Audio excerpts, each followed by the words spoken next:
Hello good people, welcome back to my channel The Nature and the Wild. So today we are in a place, it's called Canon R7 and I'm going to get some nice picture. What we're going to do today, some experiment with my RF 500 and with 1.4x converter. I will connect to it. The light is too good, sun is shining, so I hopefully will get some nice picture, and we will going to discuss about how to do bird photography, how low you can go. Okay, we are ready. So good people, this is the place. They called it Welcome in Focal Paradise, so that called the Canon R7. So the green Focal Paradise, I already see there is a kestrel. So guys, stay tuned with me, and hopefully I'll get some nice picture for you today, and let's try this gear.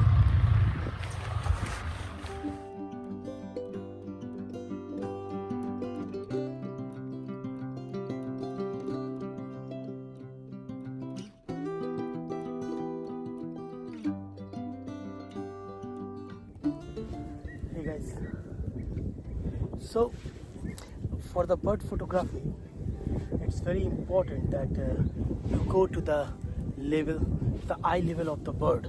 So once you can go to the eye level of the bird, you can get a very nice and catchy image, you know. So I have some avocets standing a little bit far, but let's see. I also see an otter in the water. So what?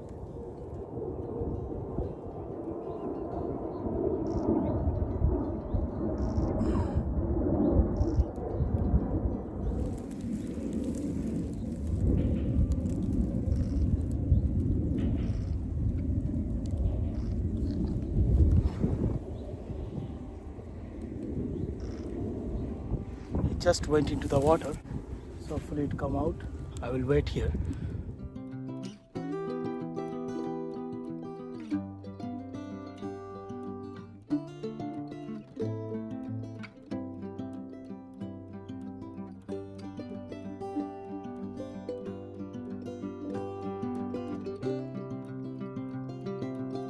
It's all very wet area, guys. Too much water in that place. I don't even have a nice space to sit down. So there's a white egret. Let's see if I can get a picture of it. It's sometimes very difficult to handle this big telephoto zoom lens, and you need to be very steady, and if you have a space where you can't even sit properly, it's quite difficult to get your camera very steady, you know. So I see the water is everywhere.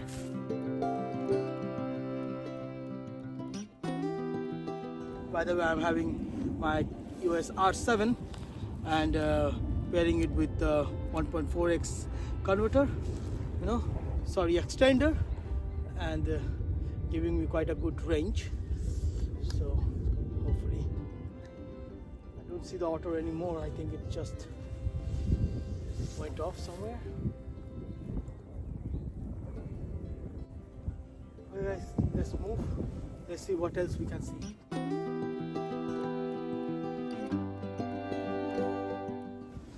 Let me see how the picture came out. If I show you, let's have a look at this picture. Here you can see the reeds are really high. I need to find a spot where I can go in. I see a lot of junk there, so hopefully I will not go inside. Just wait, hiding here. I have to clean up a little bit here.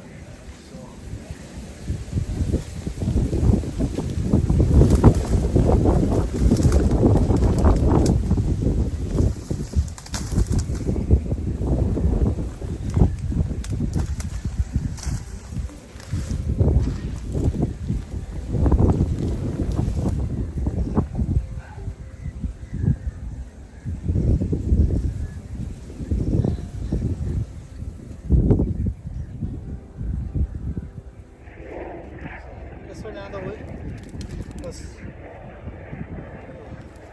this floor is really unstable. and I'm just trying as much as possible to find the right spot. So I can give you a nice overview.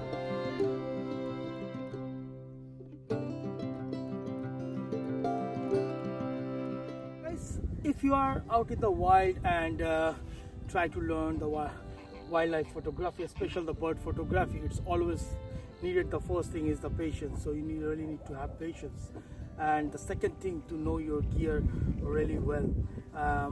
So I think nowadays most of the cameras, the mirrorless cameras you have, and they all have like Canon, the R5, R7, you know, and Nikon also have the G series. So these cameras are really pioneer in the field of bird photography, because they have the eye tracking.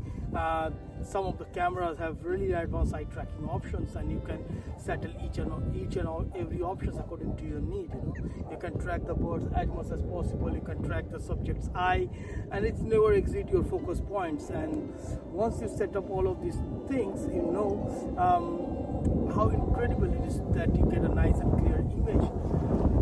So next one is really important, and that is that to use your focus point. So when you are trying to capture a bird which is moving, by the way, you can see I have a board here that says at this place you see all the blue throat or blauwborst in Dutch, they say, and also all the reed-linked birds, because there are very high reeds around here. So I'll be waiting and for some time to see if I can see those birds and put pictures in there. So the main deal is that when you have a nice camera and you go out every day, you do practice, you know, and then within the practice you understand the different lighting conditions, different scenarios. So and that's bring us to the next point. If my bird or my subject is moving too much, it's very dynamic, how I'm gonna get a flying shot? Set up your camera in that way. You need to understand the shutter speed. So bump up your shutter speed at least 1200 or more than, like I always use 1250 or 1600 when I'm trying to capture a bird in flight. And then use your ISO. I normally put in the auto ISO, so I don't need to worry much about and just focus on the subject. So these kind of setups you really need to understand when you're in the outdoor, and use your autofocus point. More autofocus points like zone 1, zone 2, zone 3. So you put those, I use normally zone 3, which gives me a little bit more space and to understand how I'm going to capture the sudden movements of the bird. So if you have a little bit more space back and forth, it's much easier to track the birds. So I will suggest, guys, please try different settings on your cameras and try to capture them, and let me know in the comment box.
So guys, so far I've been walking through this way and see a couple of duck, swans and different, mostly the water birds.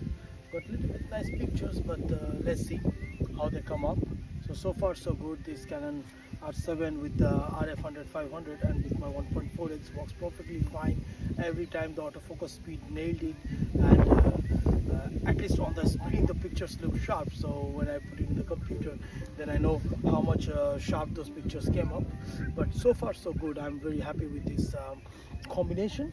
And all the people, a couple of times they ask me the questions, put the 1.4x, should I need to take my lens out? Yeah, you need to take your lens at least to the 300 mm, and then you can plug it in and your lens will work. So first put it on your camera, then put it on your lens. That should be perfectly fine. A nice view of this place. I can listen a lot of reed birds, reed horse, reed bunting. One is still flying through, but I don't see them here. You can see the reeds, they're very high, and finding the birds inside the reeds is very difficult.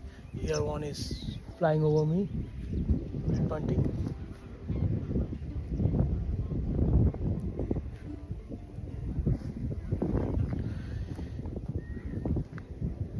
So just have a look.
So guys, I think that's the end for today.